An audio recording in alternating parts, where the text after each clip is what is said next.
दीप प्रज्वलन या ठिकाणी संपन्न होतंय।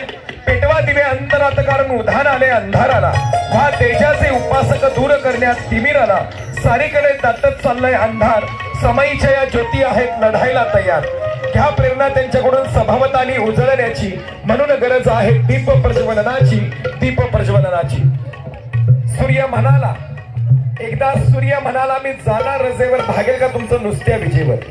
सारे दिवे चपापले, पटकन मागे सरकले, येवल्याशा पंथीने बोट आपले उचलले। त्या सूर्यदेव म्हणाला, शाबास का पंथी आली तू धावून, त्यामुळे नाही होता दिवा आला तरी चालेल, पण पंथी होण्याचं भाग्य मात्र डावलायचं नाही। अंधारातून प्रकाशाकडे नेणारी ही समय सर्व महिला भगिनींच्या शुभाशेगण ठेवते।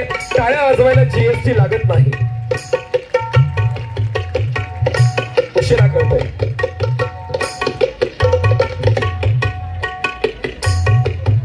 आमच्या रागेश्री साऊंड सिस्टमचे दादा चव्हाण या ठिकाणी उपस्थित, त्यांचं स्वागत।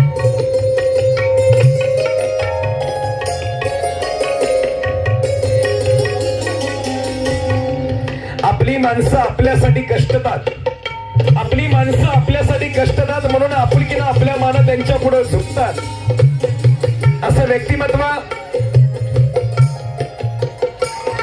या घरट्यातून पिल्लू उडावे दिवे घेऊन शक्ती, या घरट्यातून पिल्लू उडावे दिवे घेऊन शक्ती, आकांक्षांचे पंख असावे पण उंबरठ्यावर भक्ती, आणि स्वर्गीय नानांना परमेश्वराकडून मिळाली मुक्ती, आणि असे स्वर्गीय नानांच्या प्रतिमेचं पूजन या ठिकाणी होतंय। सर्वांचं मनपूर्वक स्वागत।